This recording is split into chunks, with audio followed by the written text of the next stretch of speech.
है, इसमें एक बड़ा रहस्य छिपा हुआ है। मंत्र मूलम गुरोर वाक्यम, गुरुजनों के मुख से निकला हुआ वाक्य ही मंत्र का मूल है। और गुरु तत्व में जिनकी श्रद्धा होती है, जितने भी अक्षर हैं वो सब परमात्मा के ही बोधक हैं। क्योंकि अक्षर शब्द की व्युत्पत्ति शास्त्रीय जो होती, न क्षरति अक्षरम, जिसका क्षरण न हो वो अक्षर है। और अक्षर परमात्मा को ही कहते हैं।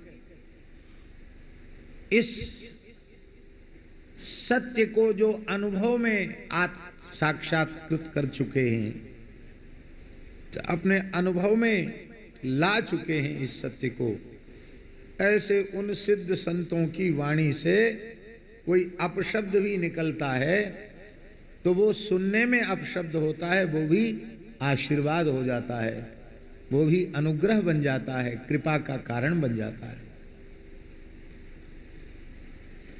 महात्मा होते बड़े विचित्र हैं। आओ भैया जी।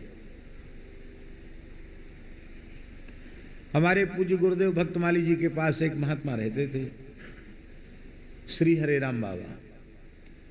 बहुत लंबे समय तक रहे और उनकी जो प्राप्ति थी महाराज जी को हुई, पुजारी जी को हुई। पुजारी श्री रामचंद्र दास जी महाराज थे, चित्रकूट वाले पुजारी जी।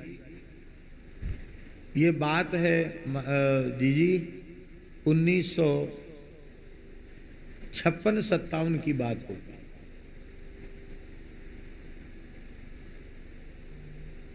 तो पुजारी जी परिक्रमा करते हुए निकले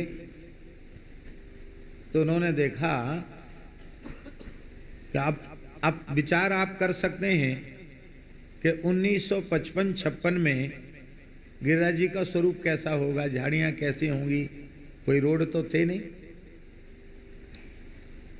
कैसी स्थिति रही होगी। तो पूंछरी की ओर जब परिक्रमा कर रहे थे तब इन्होंने पुजारी जी को ऐसा लगा कि कोई झाड़ियों के भीतर घुसा हुआ व्यक्ति करुण क्रंदन कर रहा है।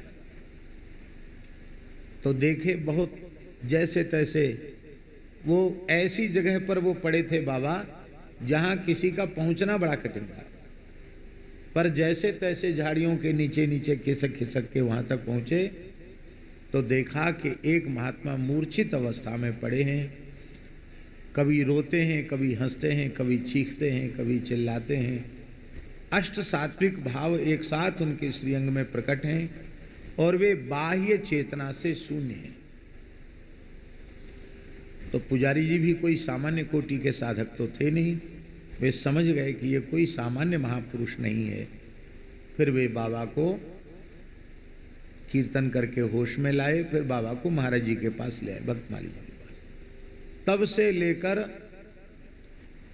और संभवतः 1992 में उनका शरीर पूरा हुआ, तब तक महाराज जी को उनकी सन्निधि मिली रही। महाराज जी उनके प्रति गुरुभाव रखते थे। महाराज जी कहते थे कि चैतन्य महाप्रभु के प्रेम के लक्षण हमने उनके श्रीअंग में प्रकट देखे। बहुत विलक्षण जीवन है उनका, हमको भी उनकी सन्निधि लंबे समय तक प्राप्त करने का सौभाग्य। अब इतने से ही आप अनुभव कर लो वो कैसे महात्मा थे। वो एक ही आसन पे सोते थे, हम और वो, क्योंकि उनको महाराज जी की सन्निधि बहुत प्रिय थी। अब वो जगह इतनी सी, अब उसी में हमारा आसन, तो वहीं आके पड़ जाते थे वो। तो रात को अब हम कहाँ जाएं, अपनी जगह छोड़ के कहाँ जाएं, वहीं हम भी विश्राम करते। बाबा सोते बहुत कम थे, नाम जप करते रहते थे। लेट गए, कभी बैठ गए, कभी लेट गए, कभी ऐसे। वृद्ध तो थे ही। तो एक रात्रि जब वो बाबा ने वहां लेटना शुरू किया था तब की बात। तो एक रात्रि देखा कि एक बहुत विशाल काय हनुमान जी, स्वप्न में हमने देखा, बच्चे ही थे, एक बहुत विशाल काय हनुमान जी एकदम स्वर्ण शैलाभदेय, तपे हुए स्वर्ण की कांति, इतने ऊंचे ऊंचे रोया, मणियों से जटित आभूषण धारण किए हुए, बड़ा दिव्य मधुर स्वरूप, बहुत विराट हनुमान जी। और वो कीर्तन कर रहे हैं, श्री राम जय राम जय जय राम, ये कीर्तन कर रहे हैं, नाच रहे हैं और कीर्तन कर रहे हैं। तो उन विशाल काय हनुमान जी को देखकर हमको भय लगा।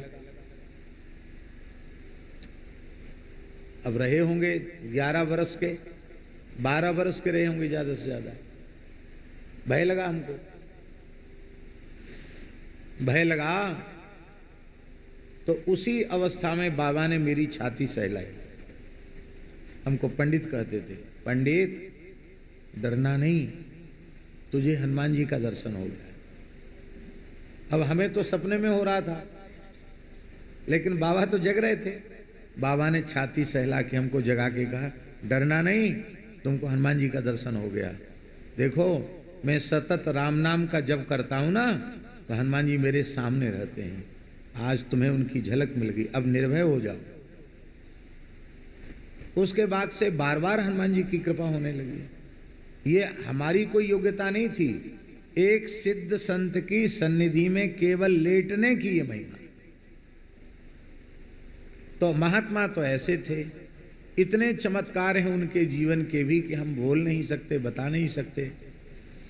और व्यवहार ऐसा था कि कोई पहचान ही न सके कि इतने सिद्ध महात्मा हैं।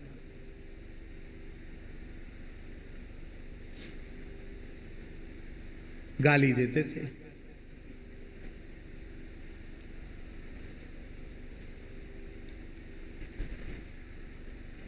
अच्छा हमको जबरदस्ती प्रसाद देते थे, हमको श्रद्धा नहीं। उनका जूठा खाने में हमारी तनिक श्रद्धा। वृद्ध थे और कई बार उनको पाते पाते छींक भी आ जाती थी बड़ी जोर की। तो हमको लगता था कहीं वो सब एकम एक तो नहीं हो गया। ले पंडित ले प्रसाद ले ले, और मुझे तो ऐसे लगता। पर हम देखते कि पूज्य गुरुदेव भक्तमाली जी श्रद्धा पूर्वक प्रसाद ले रहे हैं, तो बस उनके देखा देखी हम ले लेते थे। महाराज जी कहते इनको मत दिया करो, नहीं नहीं हमारी थाली में यही खाएगा। कृपा थी उनकी। तो जो उनकी सेवा करता और प्रणाम करके कहते, बाबा आशीर्वाद दीजिए, तेरा नाश हो। एक दिन हमने महाराज जी से कहा कि महाराज जी सेवा करने वाले को, प्रणाम करने वाले को तो यशस्वी भव, दीर्घायुर्भव, ये आशीर्वाद मिलना चाहिए कि तेरा नाश हो। ये अच्छा नहीं, कैसा व्यवहार है बाबा का। आप कहते सिद्ध महात्मा, हमको तो कहीं से कहीं तक दिखाई नहीं पड़ते कैसे सिद्ध हैं।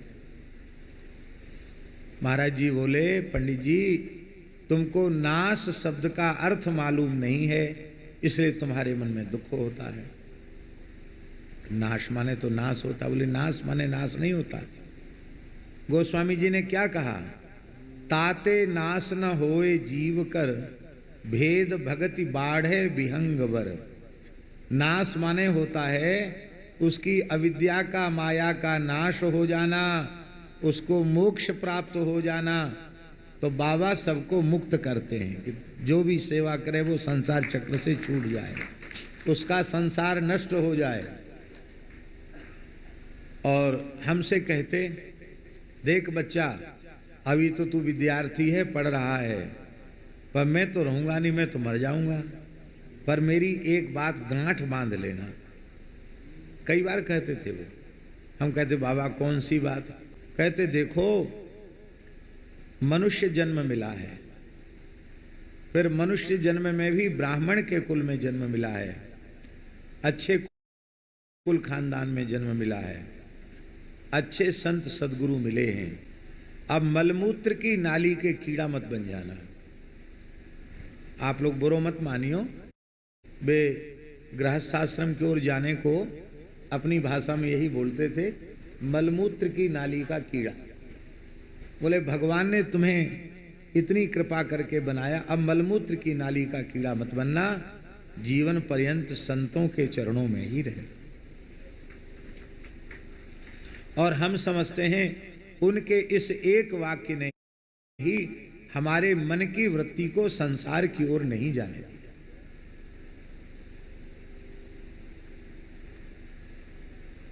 तो बड़ा कठिन है।